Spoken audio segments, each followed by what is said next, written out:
Siempre debemos tener en cuenta los derechos de autor de los creadores de los elementos que utilizaremos para crear nuestros propios recursos. Dado que todo lo que vamos a decir a continuación en el video será polémico, repetiremos la primera frase. Siempre debemos tener en cuenta los derechos de autor de los creadores de los elementos que utilizaremos para crear nuestros propios recursos. Ahora sí, bueno, en realidad, por las dudas, lo haré de nuevo. Siempre debemos tener en cuenta los derechos de autor de los creadores de los elementos que utilizaremos para crear nuestros propios recursos. Más grande un poquito. Pero, ¿cómo se entiende esto en conjunto a la idea de generar memes para la educación? Es decir, si quiero generar un meme libre de problemas legales, básicamente lo que debo hacer es buscar una imagen que haya sido liberada por el autor para la creación de obras derivadas y generar el meme.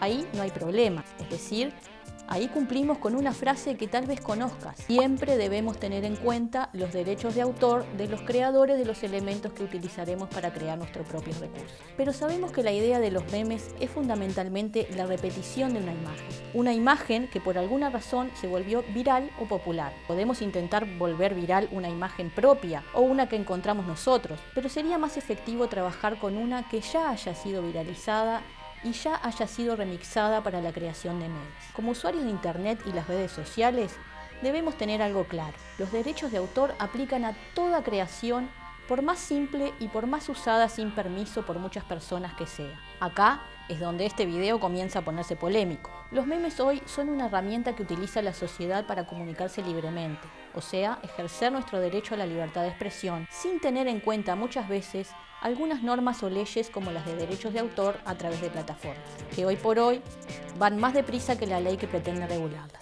El asunto que envuelve al meme es que, en realidad, como se trata de contenidos que se convierten en virales con mucha facilidad, a veces sus autores prefieren no hacer nada al respecto porque de una forma u otra ayudan a popularizar un producto. Sin embargo, si el creador de un meme ve que una persona o una empresa utiliza su trabajo para obtener rentabilidades y quiere una parte de ellas, lo único que tiene que hacer es acudir a su abogado. Un ejemplo de lo que puede llegar a suceder es el caso de Trollface, creado por Carlos Ramírez, quien subió en 2008 un dibujo hecho en Paint en el tablón de imágenes de 4chan. Sin quererlo, se convirtió en meme y adquirió mucha popularidad en poco tiempo. A pesar de que Ramírez inmediatamente notó la gran difusión que tuvo su creación, recién en 2010 registró sus derechos y desde ese día ha generado cientos de miles de dólares.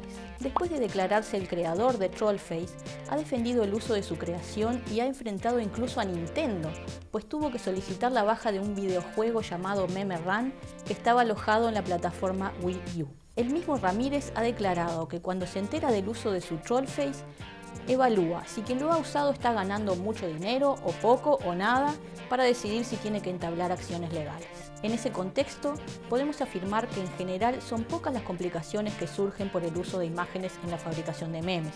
Es decir, estamos hablando de romper las leyes del derecho de autor porque estamos usando una obra sin permiso y sin que el autor lo haya autorizado en el licenciamiento de la misma. Pero, siempre y cuando el contenido del meme se mantenga en su uso tradicional humorístico, no sea usado con fines comerciales y no dañe la imagen de quien aparece en la imagen o del fotograma de algún producto cultural que aparezca en el meme, entonces no va a pasar nada. Es decir, algo que puede ser ventajoso para quienes comparten memes o los fabrican haciendo uso de fotogramas de películas o personajes de la vida pública, es que si el meme no daña la imagen o afecta sus derechos morales, el titular de la imagen normalmente no opone resistencia, porque le sirve para hacerse más popular y viralizar su imagen. Esto último ha generado algunos argumentos legales a favor de los memes. Por ejemplo, existen países en los que si se utiliza una foto tomada de una red social y el meme no se usa para degradar o menospreciar a obra artística original, como decía antes, se considera que existe una excepción al derecho de autor,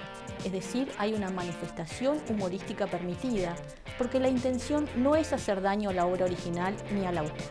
Hay sentencias europeas al respecto, aunque depende del país y la legislación de origen. Como siempre, muy por detrás de las herramientas de comunicación social del siglo XXI.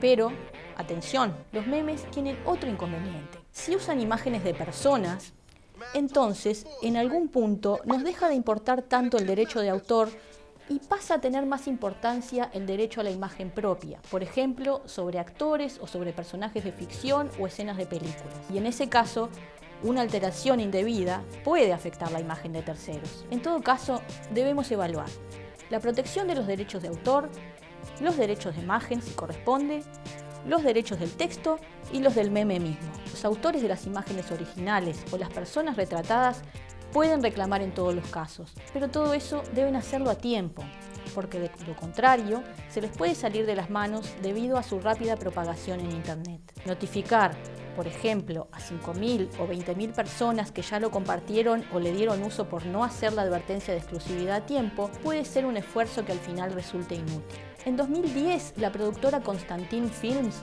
dueño de la película El hundimiento, hizo un reclamo de copyright a YouTube por todas las parodias que había sobre la famosa escena de Hitler en el búnker. El resultado fue decenas de usuarios subiendo nuevas parodias que todavía pueden verse hoy, un efecto que demuestra que la aplicación estricta de la ley, generada en épocas que no había pantallas de ningún tipo, no funciona en las redes sociales, en el siglo XXI.